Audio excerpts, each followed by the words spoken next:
Bonjour à toutes, bonjour à tous, bienvenue dans notre émission Jamais trop d'art. Parce qu'il n'est jamais trop tard pour parler d'art, nous recevons aujourd'hui un artiste qui est à la fois plasticien, chercheur et performeur. Sa démarche s'ancre dans une exploration sensible des liens entre art, science et spiritualité, avec une attention particulière portée à l'engagement du corps, au rituel et à l'interaction entre les environnements naturels et numériques. Nous recevons Henri Tolliot. Henri, bonjour. Bonjour Claire. Bienvenue sur notre plateau. Merci, merci.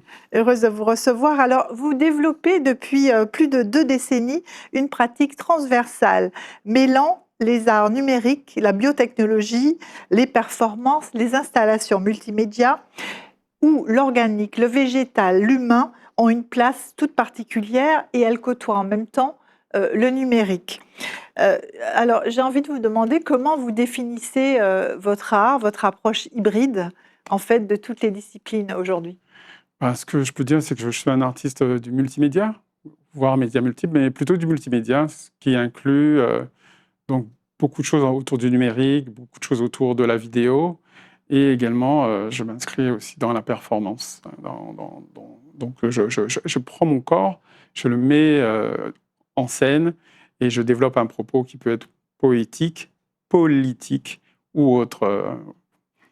Et donc, c'est ainsi que je fais cette rencontre, cette hybridation avec différents médiums. Alors, cette hybridation, est-ce que c'est quelque chose qui vous est propre? Est-ce que c'est votre moyen d'expression? On retrouve aussi ces formes d'hybridation chez d'autres artistes. Comment vous le situez dans le mouvement de l'art contemporain? Bon, moi, je dirais que depuis un certain temps, depuis le changement des beaux-arts en art plastique, la question de l'hybridation, de la rencontre des différentes techniques, elle est un peu au cœur de cette révolution. Donc, moi, je suis l'enfant, je suis le fruit de cette mutation, de ce passage des beaux-arts aux arts visuels, si vous voulez. Alors d'ailleurs, vous avez fait un doctorat en art Ouais. sur le vivant et le numérique. Votre thèse porte sur les formes biologiques et numériques dans les pratiques contemporaines, caribéennes et américaines. D'où vous vient cette préoccupation de mêler la science, le numérique et l'art? Alors, ce qui m'intéresse beaucoup, c'est le vivant. Le vivant, d'une manière générale, j'ai cette passion, cette interrogation. Une fleur, il y a quoi de plus banal, mais en même temps, quand on s'interroge, pour qu'elle vive, il faut un tas de conditions. Et je prends la fleur parce qu'évidemment, mais nous-mêmes, en bout de 5 minutes, on n'a plus d'air. Ici, là, dans l'espace, ici, on n'est plus là. Donc, c'est cette fragilité du vivant qui m'intéresse, qui me passionne. Et c'est faire aussi comprendre aux autres que on est dans une position, certes, mais un rien, la température, trop chaud, trop froid, trop ceci, trop... dès qu'il y a un petit peu de trop, le vivant, il disparaît. Donc, c'est un peu cela que j'ai voulu vraiment montrer dans mon travail, cette fragilité, en même temps, cette chose qui est extraordinaire. On ne sait pas pour l'instant, est-ce qu'il y a d'autres formes de vie sur d'autres planètes? Bon, on suppose, mais pour le moment, on n'en a pas encore la preuve. Donc, préservons notre planète. Ça a toujours été au cœur de vos préoccupations et de votre expression artistique? Comprendre. J'ai vraiment un besoin, plus que de développer, etc. J'ai vraiment un réel besoin de comprendre comment les choses s'organisent, comprendre le vivant, comprendre le fait qu'on soit là, avec pour l'instant 2 mains et pourquoi pas 4. Enfin, oui, comprendre. C'est vraiment quelque chose qui me passionne. Alors justement, vous avez parlé de plantes et vous avez fait une exposition qui s'appelle Dispositif de communication entre les plantes et l'humain. Et je vous propose de regarder un extrait de cette performance.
branché, connecté. Exact. Qu'est-ce que vous avez voulu traduire? Alors ici, c'est un dispositif où j'ai pu récupérer le signal électrique qu'une plante émet.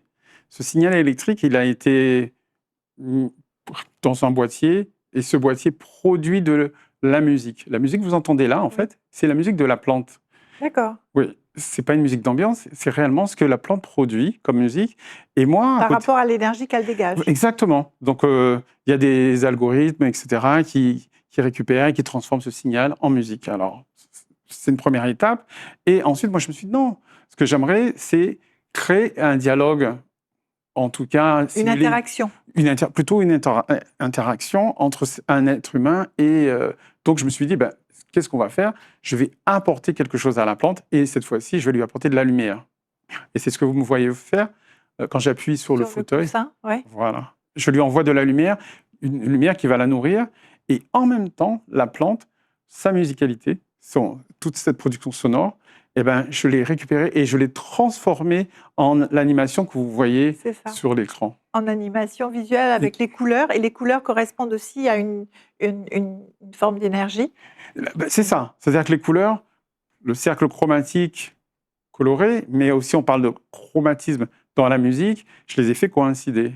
Et donc, bon, pour faire simple, le La va correspondre à du vert et ainsi de suite. Et donc, en fonction des notes qui sont produites, eh ben, vous avez une animation colorée que vous voyez. Voilà. D'accord. Et pour développer ce dispositif, comment vous y êtes pris et quel a été le cheminement pour pouvoir... Ben, il y a plusieurs versions, hein, parce que je travaille vraiment en mode, je fais un premier truc. Ce qui m'avait intéressé, c'était lors d'une résidence d'artistes proposée par l'équipe de Homo Sargassum, hein, Vanessa Selk. J'avais travaillé sur la rencontre avec la sargasse. Qu'est-ce que la sargasse peut produire? Quel univers peut produire? On verra peut-être des extraits après, mais c'était mon point de départ. Et ensuite, j'ai développé comment on peut communiquer avec cette sargasse, parce que peut-être qu'elle pourrait ne pas être négative. Dans un délire créatif, je me suis dit, tiens, ben, la sargasse pourrait être un extraterrestre qui viendrait, qui serait là depuis très longtemps et qui vient communiquer avec nous, pourquoi pas. Enfin bon. Et donc, petit à petit, cette première rencontre s'est développée et ça a abouti à l'œuvre que vous voyez maintenant, qui est un peu plus dense, mais je poursuis sur ce dispositif de toute façon.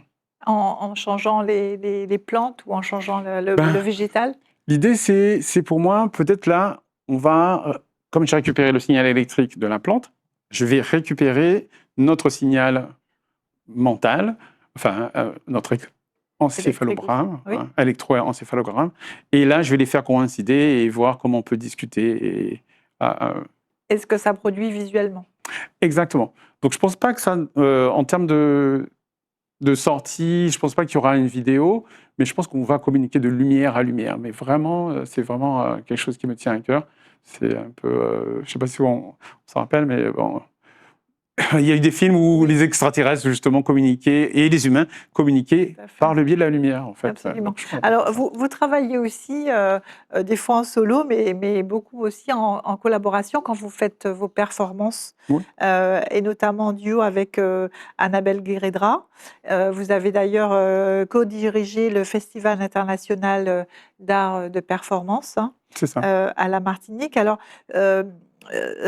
comment vous vivez cette création en duo, à côté de choses comme de dispositifs que vous avez créés tels qu'on vient de le voir? Alors, la rencontre avec Annabelle, bon, ça a changé ma vie. Et surtout, la performance, c'est un médium qui va solliciter tout de suite et beaucoup plus le spectateur. Parce que, bon, c'est un peu complexe ce que c'est technique, et donc il y a des gens qui vont apprécier, puis d'autres que ça va les intéresser moins. Tandis qu'une performance, vous avez un corps en face de vous. Et on ne peut pas rester insensible à un corps qui est en expression. Un danseur, quelqu'un qui chante, tout être humain est obligé d'être... Donc déjà, c'est un moyen pour toucher l'autre beaucoup plus facilement. Et ce que nous, on a remarqué avec Annabelle, c'est que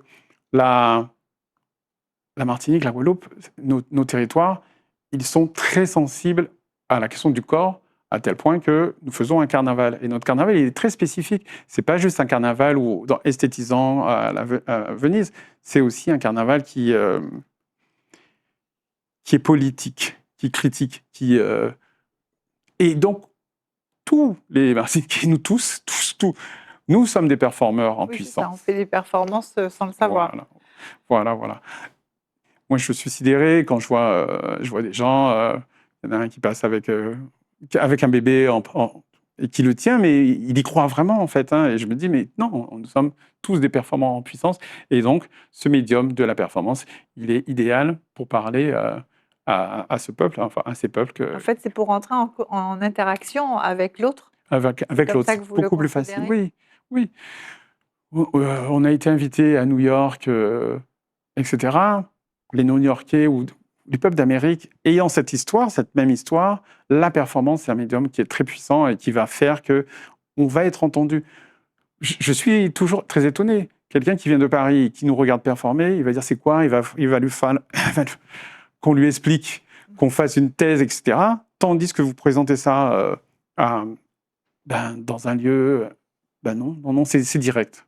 Voilà. Donc, vraiment, la performance, on a trouvé que c'était un médium très puissant. Très puissant. Alors d'ailleurs, votre parcours a été marqué par une circulation fluide entre beaucoup de territoires à travers le monde, Caraïbes, Europe, Chine, États-Unis, Afrique de l'Ouest. Vous avez représenté la Guadeloupe et la France à la 12e biennale de la Havane en 2015. Vous avez participé à Documenta 15 en 2022, à d'autres expositions à Bruxelles et en Floride. Que vous apportent ces expériences ou ces participations à des événements internationaux? Et est-ce qu'ils étaient aussi dans cette même mouvance de la performance ou de votre exploration art et sciences? C'est toujours très étonnant. Beaucoup de fois, c'est grâce ou à cause de la performance que je suis invité, mais aussi d'autres fois, c'est parce que j'ai mis au point un jeu pendant la période du Covid. J'étais passionné de jeux vidéo et j'en ai créé un. Et ce jeu qui était pour moi une recherche a été pris et a été exposé dans beaucoup d'endroits. Et à chaque fois, j'étais très surpris de ça. Qu'est-ce que ça m'apporte ? Ça m'apporte une forme de reconnaissance. Ça me dit, bon, ce que tu fabriques, Henri, c'est pas n'importe quoi. Franchement, comme d'autres personnes pourraient le dire. D'autres personnes trouvent un intérêt, donc poursuivent ta recherche et ce que tu sembles mettre en place, ça résonne, ça touche, ça fait sens pour d'autres peuples en plus. Oui. C'est ça qui est extraordinaire, c'est pas que pour nous, Caribéens, ça fait sens aussi pour d'autres peuples. Et vous arrivez à traduire votre fibre caribéenne dans vos performances ou dans vos créations? Je pense que beaucoup de choses sont... passe. On se revendique pas, on vient pas et on dit je suis caribéen et je vous montre ce qu'est la Caraïbe. On fait et maintenant l'autre personne, les autres vont lire ou pas lire. Mais par exemple, l'un des jeux qui s'appelle Water Divinity, c'est en fait un jeu qui va présenter, qui va présenter les divinités du panthéon vaudou haïtien, mais les divinités aquatiques. Donc de prime abord, on peut se dire, mais bon, ça n'intéresse personne. Eh bien, justement, cette installation, elle est partie à Belfort, à Vidéoforme, et à différents endroits, vraiment. Donc, non, je pense que ça touche. Restons ouverts. Pensons que les autres sont curieux. Et c'est le cas, en fait. Les gens sont vraiment curieux de nous Caribéens. Ils veulent savoir, ils veulent comprendre aussi. Et dans notre humanité, parce que nous portons l'humanité également, cette humanité, elle touche l'autre, obligé. C'est ça. Alors, on va regarder un autre extrait de votre expérience internationale que vous avez appelée Sargos. Down in Alabama with its vicious racists, with its fellas, having cancer and drilling with the words of their position.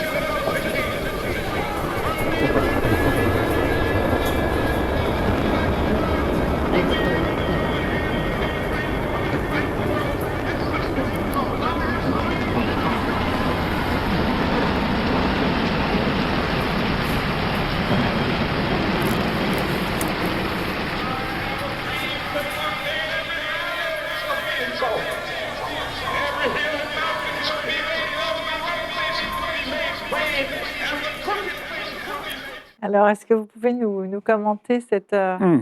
à la fois cette performance et création? Alors là, il s'agit d'un extrait d'un conte afrofuturiste qui justement avait été développé lors de la résidence Oldex. On va plutôt parler de Homo Sargassum en 2018-2019, je crois, le temps passe vite. Et ça là, c'est un conte que je mets en place et je dis que finalement, notre planète, comme d'habitude, est en fin de vie. Qu'est-ce qu'on fait? Nous, les Caribéens, on s'unit, le 6e continent s'unit et envoie des astronautes pour chercher d'autres planètes. Bon, mais donc là, c'est un petit peu le moment du décollage. Le discours de Martin Luther King, Ouais. qui pousse, qui galvanise un peu ces personnes qui vont voyager. Et ce qu'il y a de spécifique dans cette histoire, c'est que finalement, nous, on est tellement proche de la nature que plutôt que de se dire, tiens, on va aller coloniser, on va aller prendre une autre planète, au contraire, on rentre en méditation avec des chamans, avec des tradipraticiens, et on demande aux autres planètes leur accord avant de partir et d'aller les envahir. On leur demande, est-ce que vous voulez nous accueillir? Et donc, c'est un petit peu ça que je cherchais à traduire dans ce conte. Comment changer de paradigme, comment sortir de la conquête pour être au contraire dans la rencontre. D'accord. Et c'est bien, il faut voir le conte en entier pour pouvoir évidemment... Exact. Là, c'était le chapitre 3. Le chapitre 3 Voilà. de toute la série. C'est ça, c'est une série, un conte que vous avez déployé en une fois? Que j'ai déployé en 4 chapitres. Oui, mais successivement? Successivement, oui. Pendant comment dire ça? Il y a la partie visuelle, mais il y a d'autres éléments aussi plastiques qui font que ce conte, on peut le lire, on peut le toucher, on peut le rencontrer, etc. Alors, vous avez aussi développé d'autres projets, vous avez de très nombreux projets, on est obligé d'en choisir quelques-uns. Un projet sur l'ADN, oui. L'ADN Caraïbes, l'ADN Guyane. Qu'est-ce que vous cherchiez en particulier sur ce projet-là? Et comment il s'articulait? Toujours dans ces interrogations sur le vivant. Moi, j'étais assez choqué par ce qui peut se passer en Martinique, en Guadeloupe, concernant la question de la race. Et très rapidement, je me suis dit, comment faire pour utiliser des outils scientifiques pour démontrer que cette histoire de concept de race, qu'il n'y a qu'une race humaine, qu'il n'y a pas... Et voilà. Et c'était ça la base du projet. C'était le point de départ de votre réflexion. Exactement. Et qui a donné lieu donc à cette exposition qui a donné lieu à plusieurs expositions, puisque au départ, j'ai demandé à des gens de faire le test ADN, de faire leur test ADN. Et quand on fait le test ADN, on a plusieurs informations. On a le fichier qui est gros comme ça, qui est gros comme une thèse, qui fait 400 pages. Votre fichier ADN, c'est une suite de... Et de l'autre côté, on vous donne aussi vos origines. Et ça, c'est intéressant parce que, on va vous dire 70% d'Italiens, 3% d'Ibériens, 70% on vous donne vos pourcentages d'origine. De Scandinaves. Ouais. Mais moi, quand je fais le mien, on me donne 8% de Scandinaves. Et là, j'étais un peu... moi aussi, j'étais un peu étonné. En même temps, c'est amusant. Tout ça pour montrer que finalement, la question de la pureté, c'est illusoire. C'est juste illusoire. Pas. Voilà, ça n'existe pas. Tout à fait.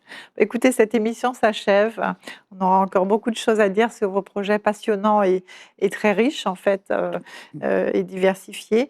Mais le temps nous appelle et je vous donne rendez-vous, chers téléspectateurs, pour un prochain épisode. J'espère que la découverte de l'univers d'Henri Tholiot vous a plu. Merci, Henri. Merci de m'avoir accueilli. Merci, Claire. Merci beaucoup. Et je vous propose maintenant d'écouter Marilyn Psyché-Salpêtrier qui va parler de votre travail.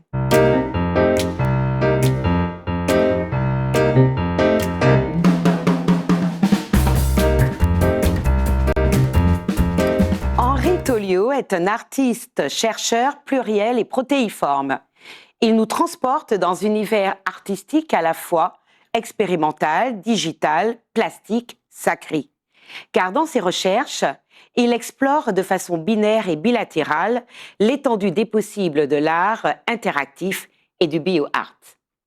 C'est un plasticien de l'hybridation, un techno-performeur qui l'éprouve sans cesse. Alors, ses créations sont tableaux, toiles, installations digitales ou sculptures biologiques, photographies, vidéos, dispositifs immersifs, performances solo ou en duo. Ces projets portent des intitulés évocateurs d'univers créatifs stellaires, Jungle Sphere 3.0, Flying Shape Cold Shape, Bubbles. Il conçoit et réalise plusieurs laboratoires, l'un mobile et nommé dispositif d'expérimentation génétique, le projet organique, ou encore DEVAI, comprenez dispositif d'expérimentation végétale, animale et humain, et ses Jungle Sphere. De même qu'avec les projets écosystèmes et parodie nuptiale, Henri Tolio développe une démarche autour du vivant et de l'artificiel. Il développe une réflexion autour de la relation entre l'art et la science, entre nature et technologie. Henri Tolio utilise alors des dispositifs inspirés du laboratoire, culture végétale expérimentale, capteurs et systèmes informatiques, environnement contrôlé comme la lumière, le son ou l'isolement de l'échantillon. Ce sont aquariums ou vivariums branchés à des téléviseurs ou des ordinateurs, des structures métalliques et autres. Ils en deviennent à la fois ces médiums, outils et supports, exemple de l'expérimentation de l'exposition Homo sargassum. Le monde aquatique est également un espace et un univers de création avec le projet Porosity par exemple. Et puis, il y a ces collages de la série picturale Omni, O-M-N-I, qui viennent de sa fascination pour les transformations de la perspective. Henri Tolio utilise alors le procédé d'assemblage de dessins et de photos magazines sur papier encollé, découpé, superposé, cerné, d'éléments recomposés, de peintures et autres encres, d'où se dégagent des univers organiques et oniriques où le changement de point de vue est le point de départ. Dans certaines installations immersives, le public pouvait circuler comme un spéléologue ou encore d'avoir la sensation de pénétrer dans un univers organique. Les matériaux qu'il utilise sont choisis pour leur fonction dans le dispositif, les plantes, les algues, et non pour leur valeur symbolique, sauf pour évoquer une dimension spirituelle ou sacrée. La pratique de la performance porte sur la question du mouvement et interroge les différents rapports humains et pose la place des rituels. Ainsi, dans sa pratique artistique du bioart, Henri Tolio explore le vivant comme matière artistique, particulièrement à travers des installations mêlant formes biologiques, dispositifs mécaniques et environnements expérimentaux. Son intention est ainsi d'aborder la question du vivant, sa complexité, sa beauté, son extraordinaire foisonnement et sa banalité, nous dit-il.